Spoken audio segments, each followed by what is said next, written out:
Voltamos aqui com a Velocidade. Agora a gente vai abordar um pouco sobre política.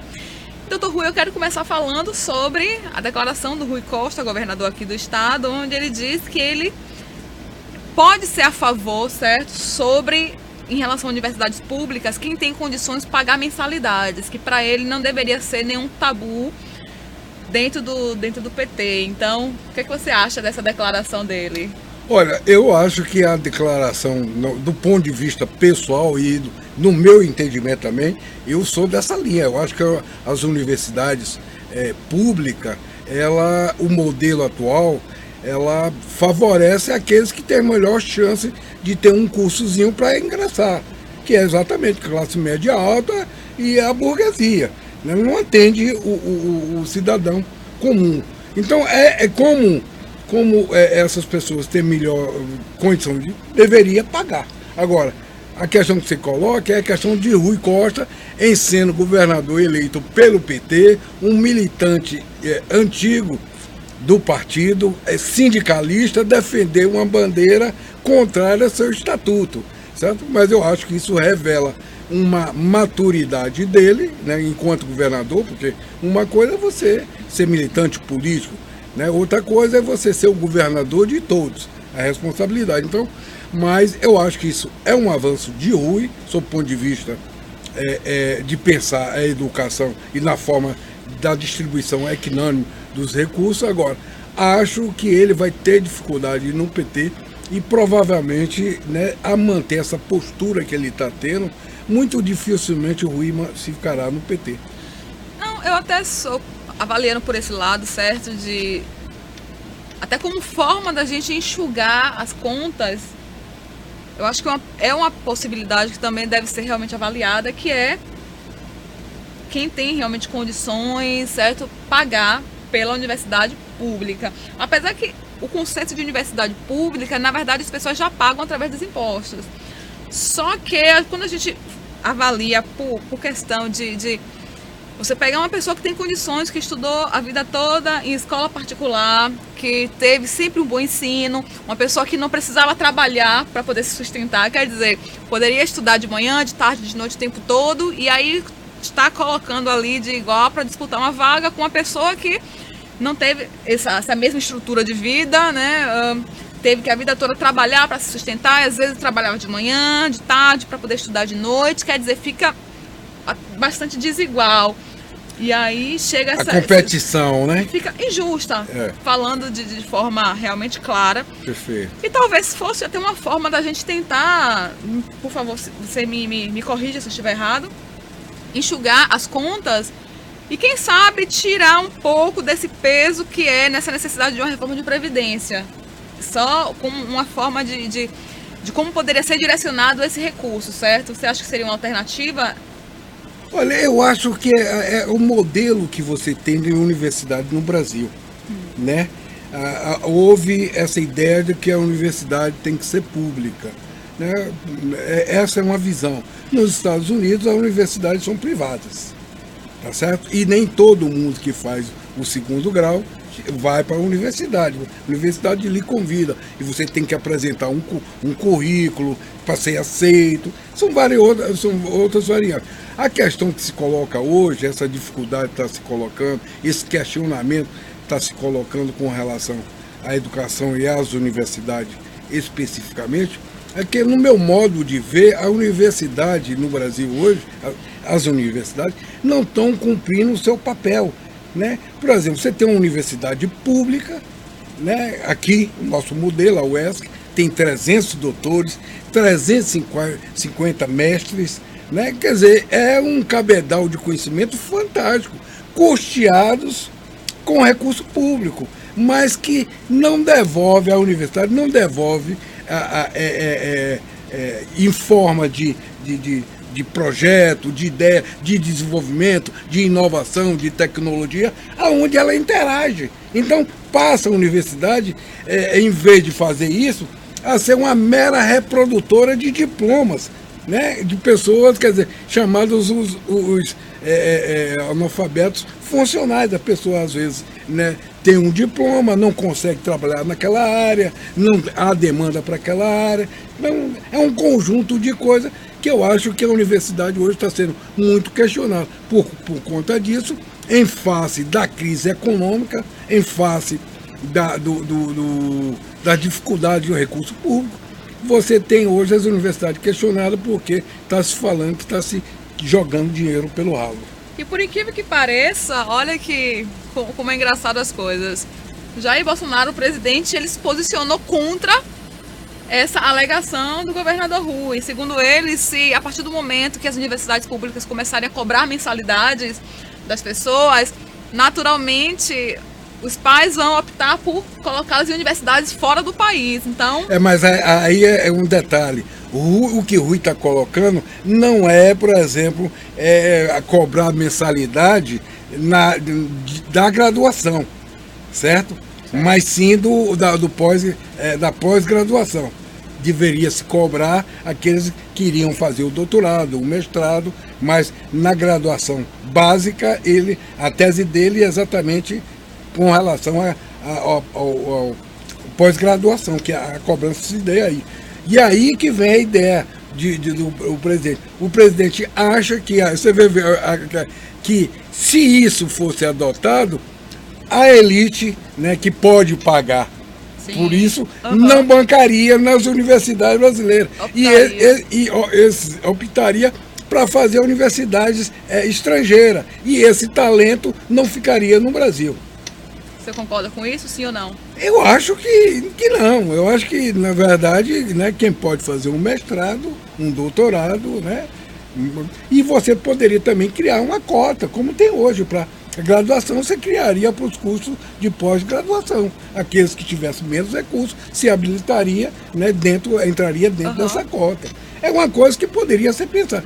A grande questão é que hoje a universidade está sob atacada porque há uma mídia aí hoje bolsonarista que está atacando, achando que aquilo ali, né, não está dando retorno, os recursos alavancados não está dando retorno à sociedade, né? Que se espera. Fazer intervalo comercial e nós voltamos já com a Lucidade.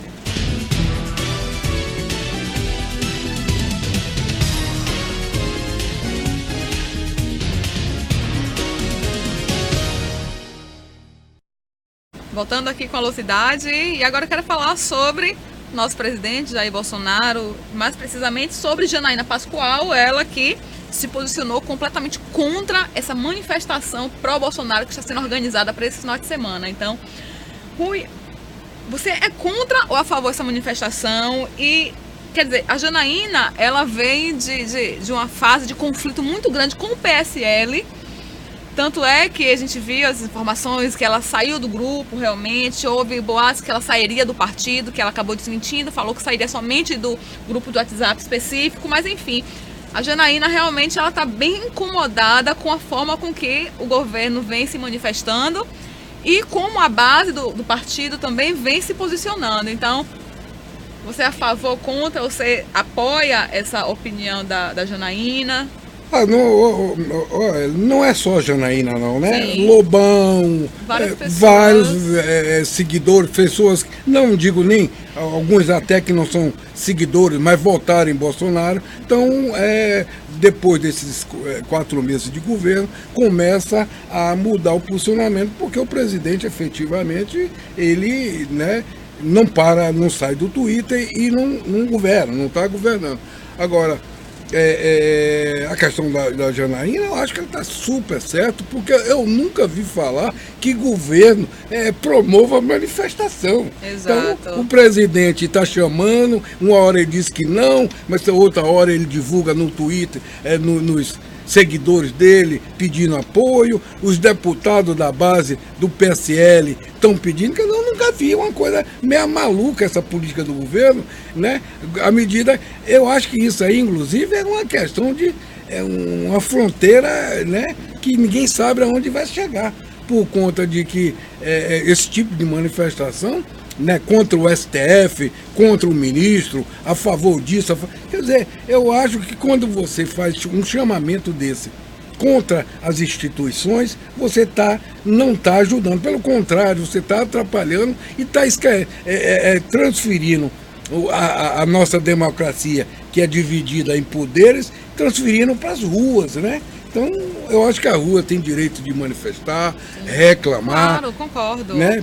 Agora, você pautar a atuação do gestor público, do Congresso, pela pressão das ruas ou pelas quadrilhas, né, das mídias digitais, isso aí é um ato que atenta contra, no meu ponto de vista, contra a democracia. Eu sou totalmente a favor de qualquer tipo de manifestação que vem do povo, certo? Eu acho que as pessoas têm que ir para as ruas mesmo, têm que colocar para fora de forma com responsabilidade, claro, não partindo para o vandalismo, mas eu acho que é isso. Eu acho que o direito político é algo que tem que ser exercido de todas as formas, e isso inclui manifestação, mas, é como a Janaína falou, não faz sentido quem está no poder fazer esse tipo de convocação. E segundo ela não se calou diante dos crimes da esquerda e não vai se calar diante da irresponsabilidade da direita. Quer dizer, a Janaína está seguindo uma linha bastante coerente mesmo entre o que é realmente fazer uma política com responsabilidade, certo? Ou o que é fazer uma política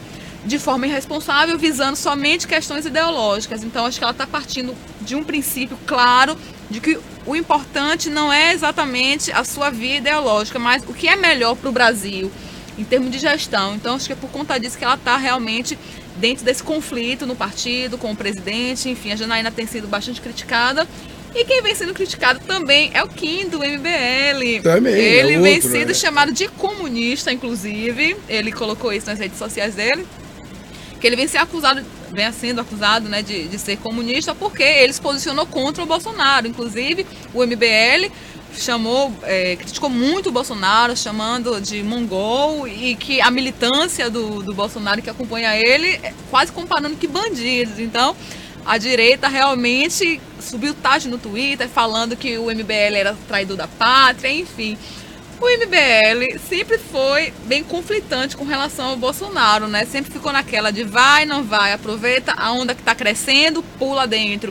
Tá vendo que a situação tá um pouco complicada, pula fora, certo? Você concorda comigo nesse aspecto? Eu acho que é isso. Agora, no primeiro momento, eu acho que as pessoas avaliaram, tinha que tirar o PT. Né? E a direita, essa frustração toda, você conseguiu unir todas as direitas, a direita consequente, a direita liberal, conservadora, e aquela direita extrema, armamentista, a Darminha. Então, esse tipo de coisa gerou vários tipos de direita. Então, o MBL do Kim é um partido um movimento de direita, mas de direita liberal, que acredita no livre mercado. A Janaína a mesma coisa, mas ele está conflitando com essa direita, a chamada extrema direita, que é mais radical, mais extremista. Que é pautada por um guru que mora nos Estados Unidos. O Olavo Carvalho, essa semana, abriu uma discussão, quer dizer, ataques aqui, chamando Kim de cata-piroca. Quer dizer, o cara é um boca suja, né? Né? Isso nas redes sociais. E isso tem um volume, né, através dessa rede digital, né, que tá atrapalhando o processo político brasileiro. Falando ainda sobre política nacional, a questão do Estatuto do Armamento, que está nessa fase aí, enfim, está com vários conflitos, como sempre. Você acha que vai passar? Olha, eu acho que é um erro aí tremendo de condição política, porque, na verdade, o presidente baixou um decreto. Sim. Depois, esse decreto está sendo questionado no STF. Isso. E agora, ele, quando viu isso, perceberam o erro, eles aí refizeram o decreto. Ocorre que as consultorias jurídicas do Senado e da Câmara tá considerando o decreto inconstitucional, porque o decreto ele não está regulamentando a lei de desarmamento. Ele está fazendo alterações claras. Né? Tá indo além do que prevê a lei. Então, eu não tenho dúvida, ou, né, o Congresso aí nessa fase aí para não acirrar, ele está tentando retirar a parte ruim desse decreto, mas eu acho que o STF vai julgar inconstitucional. Após o intervalo comercial, nós voltamos já aqui com a Lucidade.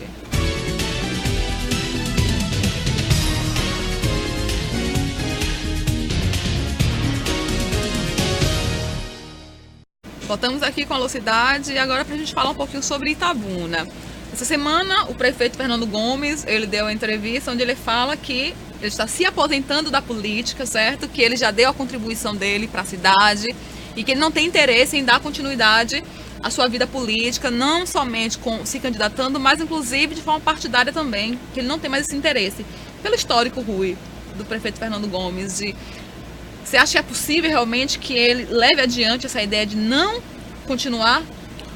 Olha, essa entrevista dele, eu já ouvi em alguns pontos, em alguns ambientes políticos, de que ele está sendo pressionado pelo atual grupo dele lá a manter uma candidatura. Agora, eu acho que ele tem demonstrado esse desejo e ele é até sincero, porque na outra lá, passada, ele disse que não era candidato, quando era prefeito, não era candidato à reeleição, logo depois veio Azevedo. Eu acho que o Fernando já tem 80 anos de idade, né? Administrar Itabuna, uma cidade com 220 mil habitantes, com enormes problemas estruturais. Agora mesmo, a prefeitura voltou a enfrentar dificuldade de pagamento de servidores, porque Sim. teve recursos bloqueados pelo Tribunal Regional do Trabalho. Quer dizer, é pressão em cima de pressão. Ele não consegue recursos federais por conta da inadimplência do município. O município não tem acesso à certidão negativa de débito do INSS. Então, isso impede que ele obtenha recursos federais. Tem uma boa parceria com o governo do estado, que efetivamente está devolvendo, eu acho que Rui Costa, nesse sentido, está devolvendo à cidade uma certa estima, né? Agora vai inaugurar o teatro, está praticamente pronto, e você vai ter a policlínica. Rui já inaugurou o serviço de água, a represa.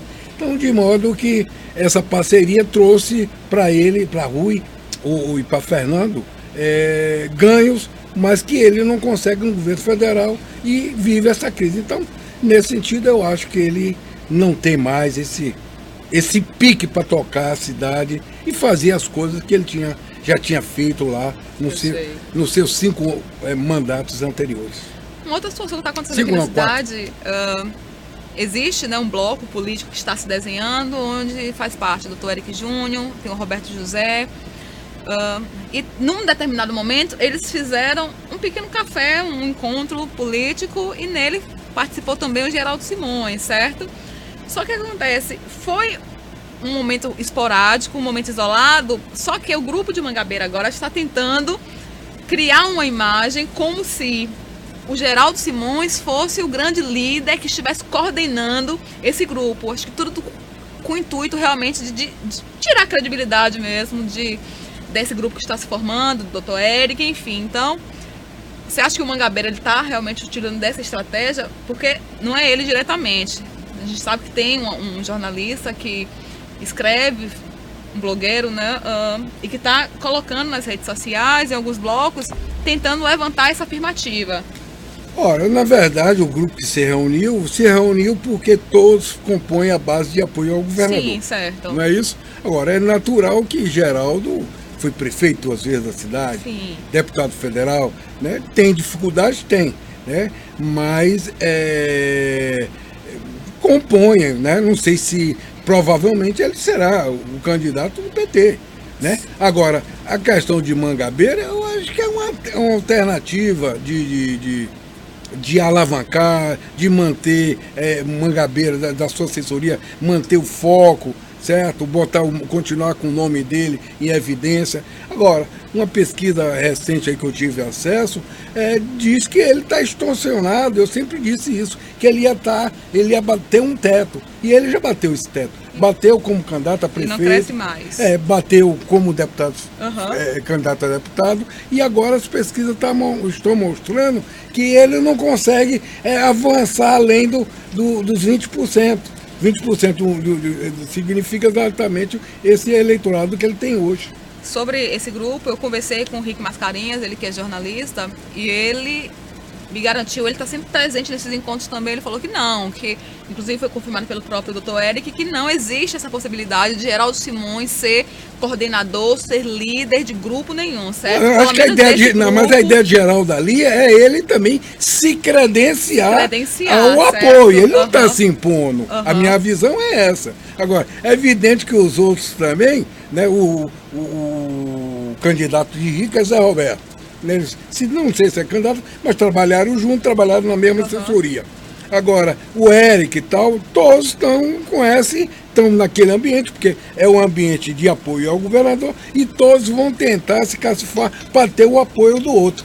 É uma lógica, né? Lembrando também que no ano passado, na época das eleições, até houve insinuações também de alguma aproximação do Mangabeira com o Geraldo Simões. Lembro que teve uma foto deles dois juntos que acabou circulando muito pela cidade, foi muito polemizada, enfim. Então, acho que agora ele está tentando fazer, posso estar enganada, mas como se quisesse tirar a credibilidade desse novo grupo que está se formando para que ele permaneça como sendo o viés mais coerente do que é a oposição a Fernando Gomes. Então, talvez seja essa a alternativa dele. Saindo agora um pouco de Itabuna, eu só quero pontuar com você, Rui, sobre a questão do COAF, certo? Que saiu realmente do Moro. Enfim, então o COAF, que é Centro de Inteligência de Movimentações Financeiras, o que pode ser, na verdade, um grande golpe para o Moro, que está nessa tentativa aí de combater a corrupção, que seria uma grande ferramenta para ele estar fazendo esse trabalho. Então, você acha que vai ter como o Moro continuar tendo acesso, tendo esse domínio, na verdade, do COAF, sendo ele agora fazendo parte do Ministério da Economia? Não, ele agora, e eu acho que isso é irremediável, irreversível. Por quê? Porque a medida provisória tem data de validade, me parece que agora é o dia 6 de julho, para vencer, e precisa ser votado no Senado. Se o Senado, por exemplo, retirar o COAF de novo da economia para botar com o Moro lá, a PEC vai ter que voltar para a Câmara. E aí vai caducar. E o governo não quer isso. E ontem o presidente já deu uma declaração que não vai acontecer. Agora, eu acho que a visão dos deputados é que estavam tirando o instrumento da mão de Moro, porque Moro, as pesquisas continuam colocando ele em evidência, com 60% apontando ele, e tira dele um instrumento para 2012 e 2022. Apesar que eu acho que dificilmente o Senado vai revogar isso. Eu acho que o Senado vai ter interesse maior em manter o COAF como Ministério da Economia, porque eu acho que o medo do Moro de estar se aprofundando nessas investigações é muito grande. Não só isso, é como a candidatura, né? Claro. Alavancar ele, por exemplo, ele fazer o protagonismo que ele, no Ministério, que ele fez lá na 13ª Vara de Curitiba. Sim. Então, os deputados e senadores estão de olho nisso, né? Conflita com o interesse político de cada grupo dos partidos ali. Moro, então, causa medo ao Senado e à Câmara. Tá certo? Não só como instrumento de pressão, porque a maioria tem problemas judiciais, mas também como uma forma de não alavancar a sua candidatura. Dar um freio, né, nessa ascensão do Moro. Exatamente, essa que é a visão. Ok, Rui, muito obrigada pela participação mais uma vez. Quero agradecer a todos vocês que acompanharam aqui o Alô Cidade. Nós nos vemos na próxima semana.